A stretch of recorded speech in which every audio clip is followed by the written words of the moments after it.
Hello, in the last video I've talked about vectors v having different representations with respect to different bases.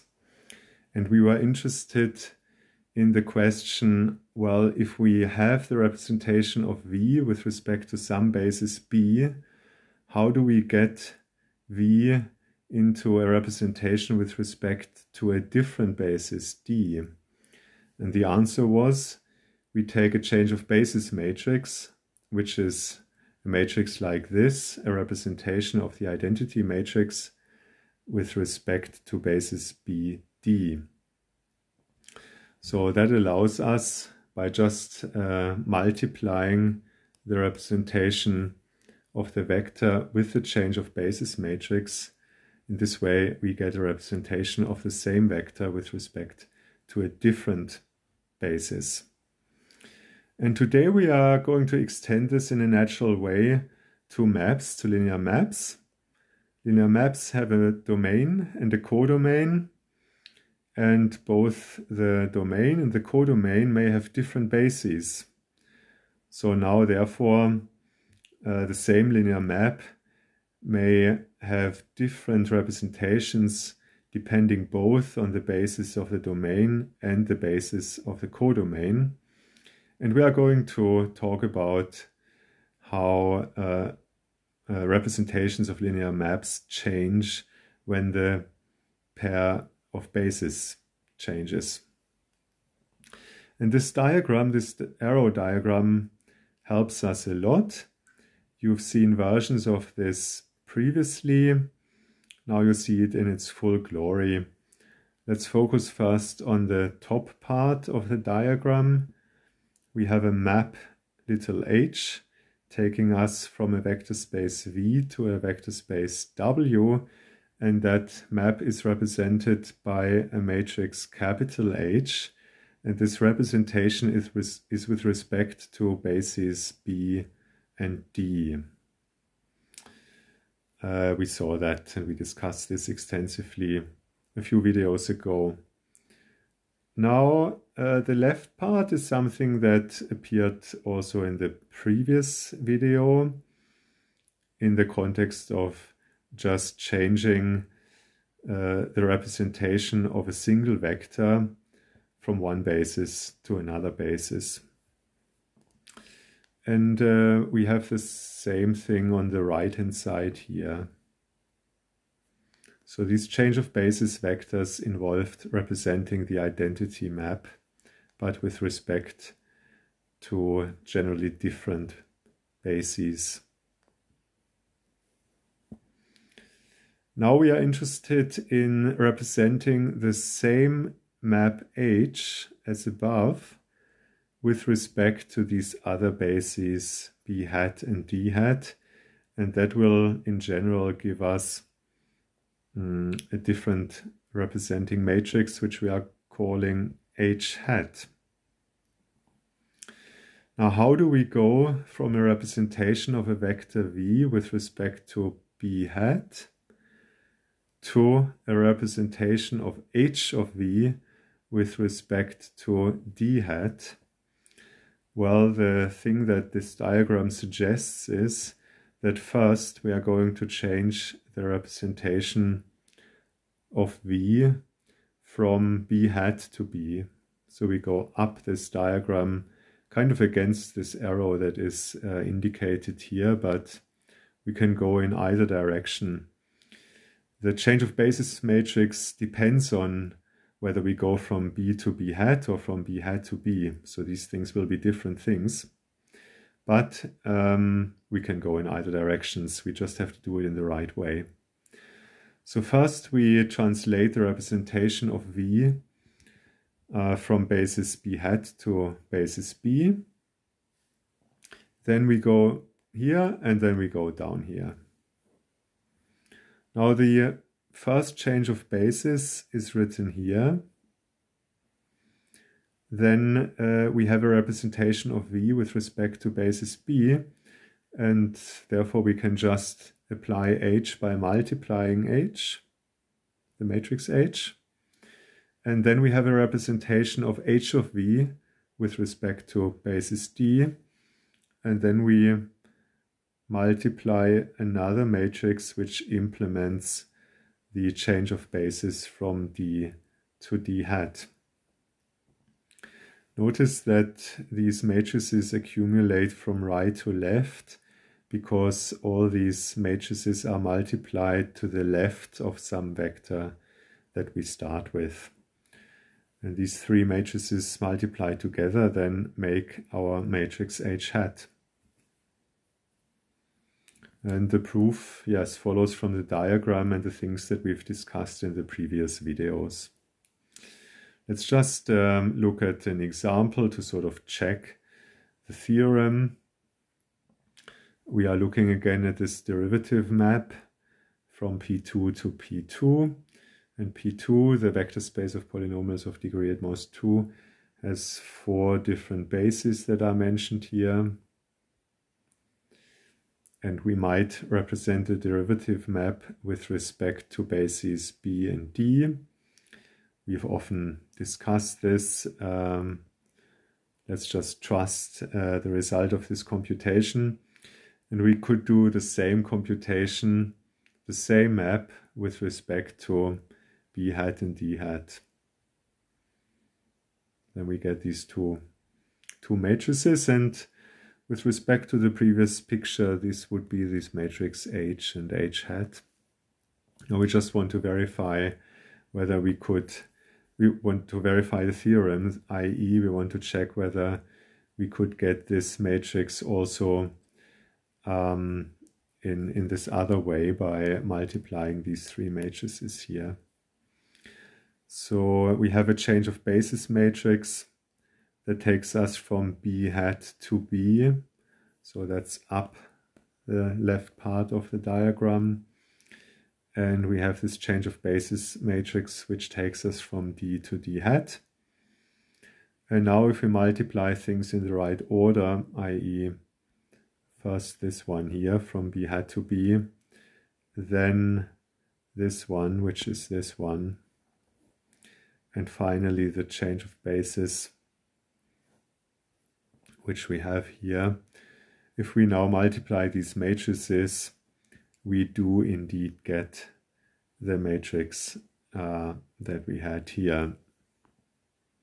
Let's look at a simpler example. Here we just have a transformation on the plane, a counterclockwise rotation by an angle pi/6.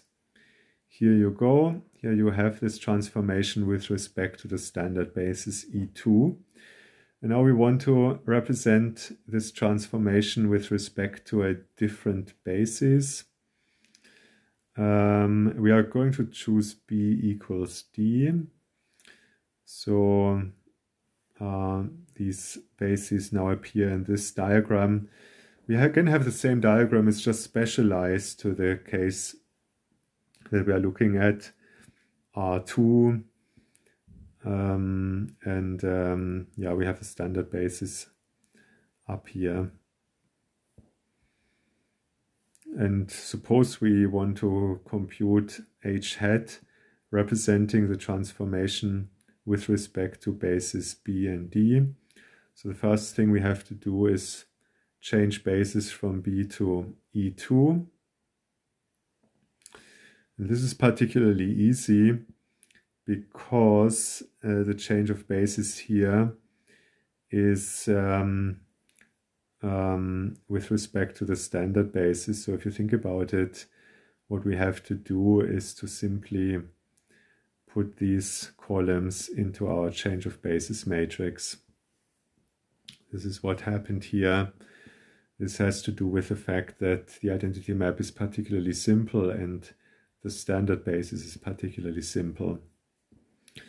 And for the reverse change of basis matrix, which we need to go down here, we can simply take the inverse of this matrix.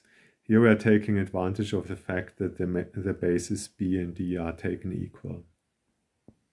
And also here and here we have the same matrix. So the two change of basis matrices are inverses of each other.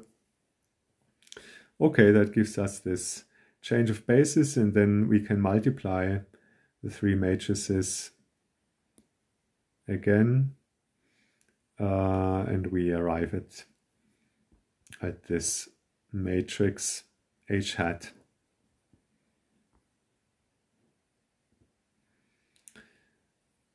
Same-sized matrices H and H hat. Same-sized means that they are both m by n. They can be rectangular, but it has to be the same m and the same n.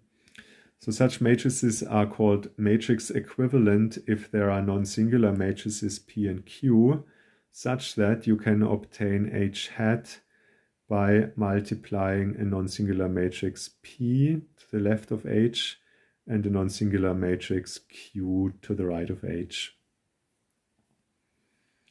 P needs to be, well, P and Q need to be non-singular, and they, of course, these non-singular matrices P and Q have to have the right size for this multiplication to be defined.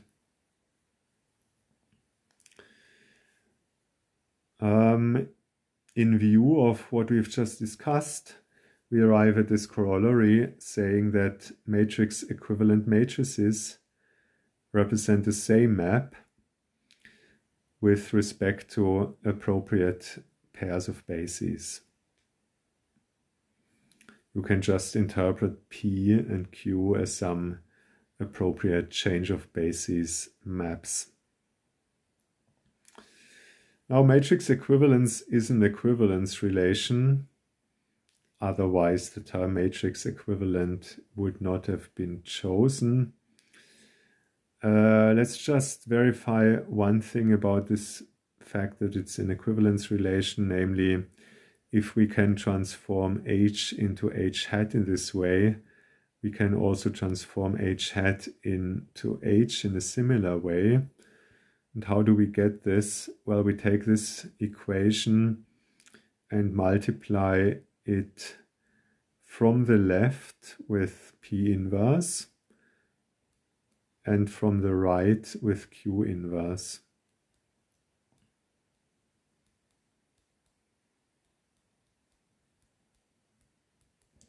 Then we get this, and P inverse P multiplied to the identity matrix,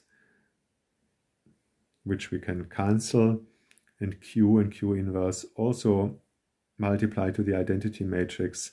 So you see that H is obtained from H hat in a similar way.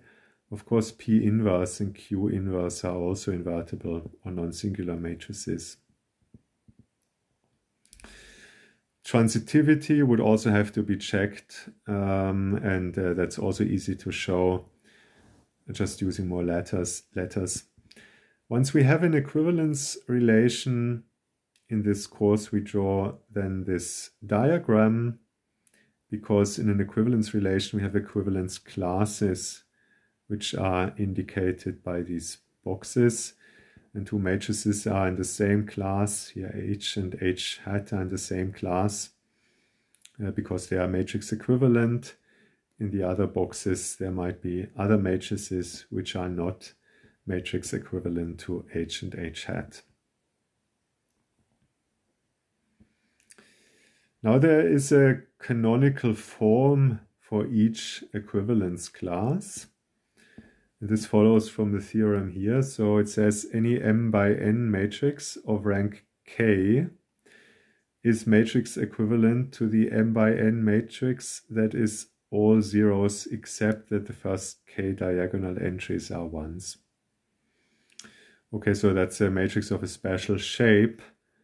You have an identity matrix in this top left block, a k by k identity matrix. That block is a square block because identity matrices are always square, and the other entries are zeros. So if you write it in this form, then these Z blocks are rectangular, so they may not be square, but the top left block is square. We call this a block partial identity form. And how do we prove this theorem? So we have to show that any rank K matrix of dimensions m by n can be transformed into that matrix by multiplying some non-singular matrix to the left and some non-singular matrix to the right. The non-singular matrices that we multiply at the left have to be m by m, and the non-singular matrices that we multiply to the right have to be n by n, otherwise the multiplication is not defined. Well, we have some experience of producing zeros from Gaussian elimination from the beginning of the course. And I told you more recently that these steps from Gaussian elimination are reflected by these elementary reduction matrices, these matrices here. And we can simulate these row operations by multiplying these matrices to the left, because then they act row-wise. So for example, this elementary reduction matrix here says that the first row remains unchanged and the second row remains unchanged. And the third row is obtained by subtracting from the third row 4 times the first row, which gives us this row in this example.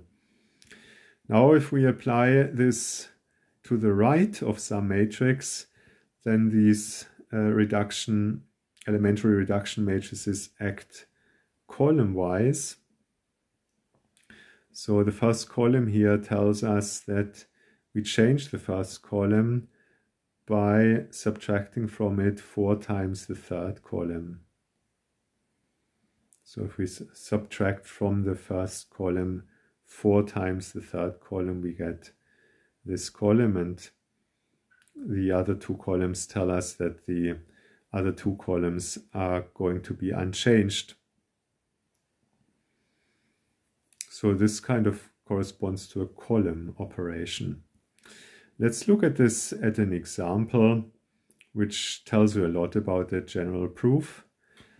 Let's take this matrix of rank 2 and we want to put it in this form, this block partial identity form, by multiplying non-singular matrices to the left and by multiplying non-singular matrices to the right.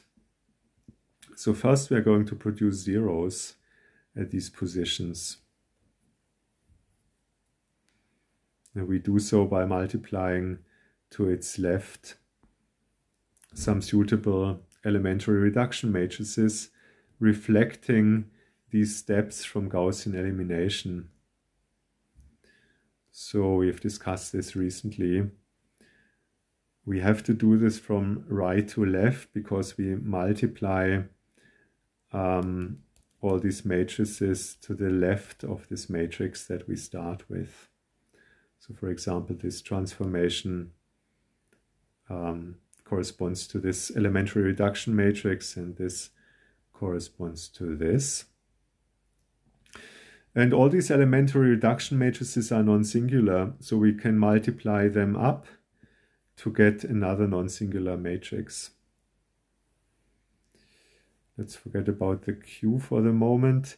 Here is the matrix that we started with. Let's call it H. And here is this matrix that we just obtained by multiplying the elementary reduction matrices. Let's call it P. And now we already have produced some zeros. So the next thing we are going to do is to apply elementary reduction matrices to the right of it to produce more zeros at these positions. And the product of these elementary reduction matrices that we multiply to the right is going to be called Q. There's one subtlety. When we do this, we need to make sure that the zeros that we produce are not destroyed. So that's a subtlety that the proof needs to deal with. But it's going to work out, so let's not worry about that aspect now. So we have these column operations now, and we can reflect them, as I indicated, also with elementary reduction matrices.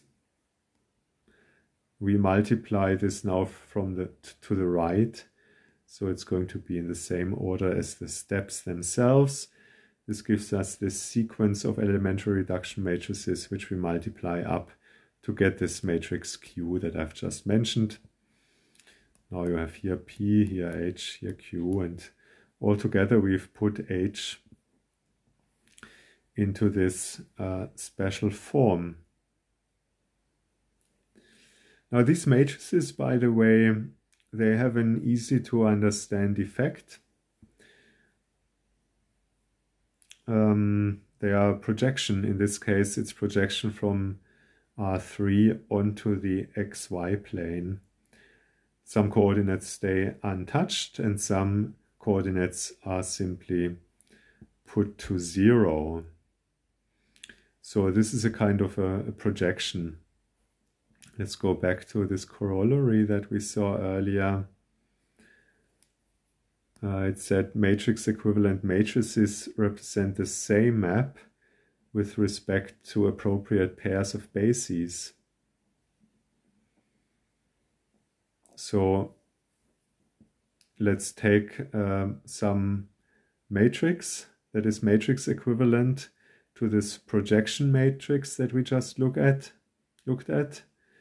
And then the corollary says that these two matrices represent the same map. Well, a projection. It's just that they represent this map with respect to different pairs of bases in general. So this is, in a way, this projection is what rank 2 transformations of R3 do in general, if we allow suitable change of bases. Okay, so now we have matrix equivalence classes are characterized by rank. Two same-sized matrices are equivalent, matrix equivalent, if and only if they have the same rank. Why? Well, because if they have the same rank and they have the same dimensions, or both m by n, then we can both put them to the same form, something like this. And because matrix equivalence is an equivalence relation, it follows that the two matrices that we started with are also equivalent.